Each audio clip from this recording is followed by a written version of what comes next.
21 শতকের বিশ্ব আজ নুয়ে পড়েছে ক্লাস 3 পড়ুয়া আমার ভাইয়ের বইয়ের ভারে। টিকে থাকার যুদ্ধে জীবন বোঝার আগেই তার সময়গুলো হারিয়ে গেছে কোচিং সেন্টারে আড়ালে। নীতি সে আবার কি ভাই? আমি তো আয়াম জিপে 5। দুর্নীতি আজ ব্যাপারই না, আর মূল্যবোধ কেন জাদুঘর আছে না? ধন্যবাদ মাননীয় মডারেটর, বিজ্ঞ বিচারক মণ্ডলী এবং আপনারা যারা শুনছেন। মাননীয় মডারেটর, প্রতিপক্ষ দলের কথা শুনে মনে হচ্ছে তারা মায়ের কাছে মামা বাড়ির গল্প শোনাতে এসেছে। প্রতিপক্ষ আইনের শাসন, সুশাসন কিংবা রাজনৈতিক সদিচ্ছার জন্মই যেখানে সুশিক্ষার গর্ভে, সেখানে আর বলার অপেক্ষা রাখে না শিক্ষা ব্যবস্থার সংস্কারের মাধ্যমে দুর্নীতির প্রতিস্থাপনই পারে দুর্নীতিমুক্ত দেশ গড়তে। শিক্ষা ব্যবস্থার সংস্কারই পারে দুর্নীতিমুক্ত দেশ গড়তে। আজকের বিতর্কের বিষয় পক্ষে বলছি। ইতিমধ্যে আমার দলের প্রথম ও দ্বিতীয় বক্তা যুক্তিতর্কের মাধ্যমে তা প্রতিষ্ঠিত করে গেছেন। আমি সমন্বয়ের মাধ্যমে বিষয়টি সুস্পষ্ট করে যাব। মাননীয় মডারেটর, বেড়ায় যদি ক্ষেত খায় তখন আর কিছুই করার থাকে না। তা আমাদের শিক্ষা ব্যবস্থা যখন শুধুমাত্র পরীক্ষায় পাশ করা কেন্দ্রিক, কর্মমুখী ও দক্ষতা ভিত্তিক শিক্ষার জন্য নেই কোনো নীতিমালা, অব্যবস্থাপনার দুর্নীতি যখন সমাজের রন্ধ্রে রন্ধ্রে ক্যান্সারের মতো ছড়িয়ে পড়েছে, তখন প্রতিপক্ষ দলের বাতলে দেয়া প্যারাসিটামল দিয়ে এই ব্যাধির নিরাময় সম্ভব না। এর জন্য দরকার কেমোথেরাপি, অর্থাৎ শিক্ষা ব্যবস্থা সংস্কার। মাননীয় মডারেটর, শস্যের মধ্যেই ভূত থাকলে সেই শস্যের দিয়ে আর যাই হোক ভূত তাড়ানো যায় না, তেমনি নীতিহীন আইন দিয়ে আর যাই হোক দুর্নীতি কমানো যায় না।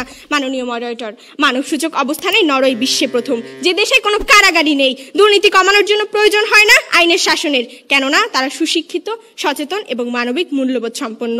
বিশ্বে শান্তিপূর্ণ দেশের তালিকায় ফিনল্যান্ডের অবস্থান প্রথম। সেখানে নেই কোনো দুর্নীতি, কোনো অনিয়ম। তাদের শিক্ষা ব্যবস্থায় 18 বছর আগে নেই কোনো পাবলিক পরীক্ষা। কর্মমুখী ও দক্ষতা ভিত্তিক শিক্ষা ব্যবস্থায় তাদের ভিত্তি। অন্যদিকে কঙ্গো, সোমালিয়া, পশ্চিম আফ্রিকার দেশগুলো সবচেয়ে বেশি দুর্নীতিগ্রস্ত, কারণ তাদের শিক্ষার হার ন্যূনতম। প্রতিপক্ষ কি বুঝলেন? শিক্ষাই মুক্তি, শিক্ষাই শান্তি, শিক্ষাই ঘোচাবে সকল দুর্নীতি। মাননীয় মডারেটর, আমরা স্বপ্ন দেখি এমন একটি দেশের যেখানে থাকবে না কোনো অনিয়ম, হানাহানি। প্রতিটি মানুষ হবে নৈতিক মূল্যবোধ সম্পন্ন। যা সম্ভব নয় আইনের শাসন দিয়ে, যা সম্ভব শিক্ষা ব্যবস্থার সংস্কারের মাধ্যমে।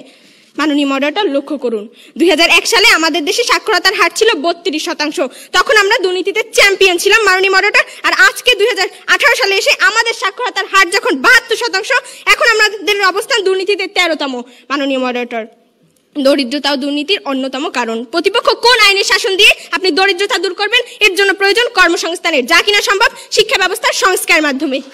মাননীয় মডারেটর, আমরা চাই না মানবিক মূল্যবোধের অবক্ষয়ের কারণে মারজান বা নিব্রাসের মতো আমার আর কোনো ভাই জঙ্গি পরিচয়ে লাশ হয়ে পড়ে থাকুক হিমঘরে। আর তাই আজ আমরা এই বিতর্কের মঞ্চে দাঁড়িয়ে শিক্ষা ব্যবস্থার সংস্কারের কথা বলছি। মাননীয় মডারেটর, আজকের শিক্ষা ব্যবস্থার যে সংস্কার প্রয়োজন তা হলো 1. মানবিক মূল্যবোধ সম্বলিত শিক্ষা ব্যবস্থার প্রসার ঘটাতে হবে। 2. কর্মমুখী ও দক্ষতা ভিত্তিক শিক্ষা ব্যবস্থা আরো জোরদার করতে হবে। 3. কোচিং ও নোটবুক বন্ধ সহ শিক্ষার অবকাঠামোগত উন্নয়ন নিশ্চিত করতে হবে। মাননীয় মডারেটর, স্বাধীন দেশেও আমরা দেখেছি শেয়ার বাজার কেলেঙ্কারি, হলমার্ক, ডেস্টিনি কিংবা বাংলাদেশ ব্যাংকের রিজার্ভ চুরির ঘটনা। আবার এই দেশেই আমরা দেখি রিক্সা চালক মোতালেবের মতো মানুষদের। বছরখানেক আগে ঢাকার নিউ মার্কেটে পথচারী লাখ টাকা পেয়েও তার কাছে ফিরিয়ে দিয়ে সততার দৃষ্টান্ত স্থাপন করে আমাদের থেকে আঙুল দিয়ে দেখিয়ে দিয়েছে মানবিক মূল্যবোধই পারে দুর্নীতিমুক্ত দেশ গড়তে। এসেছে নতুন শিশু, তাকে ছেড়ে দিতে হবে স্থান। জীর্ণ পৃথিবীতে ব্যর্থ, মৃত আর ধ্বংসস্তূপ পিঠে চলে যেতে হবে আমাদের, চলে যাব। তবু আজ যতক্ষণ দেহে আছে প্রাণ, প্রাণপণে পৃথিবীর সরাবো জঞ্জাল। এ বিশ্বকে এ শিশুর বাসযোগ্য করে যাব আমি। নবজাতকের কাছে এ আমার দৃঢ় অঙ্গীকার। ধন্যবাদ মাননীয় মডারেটর, ধন্যবাদ সবাইকে।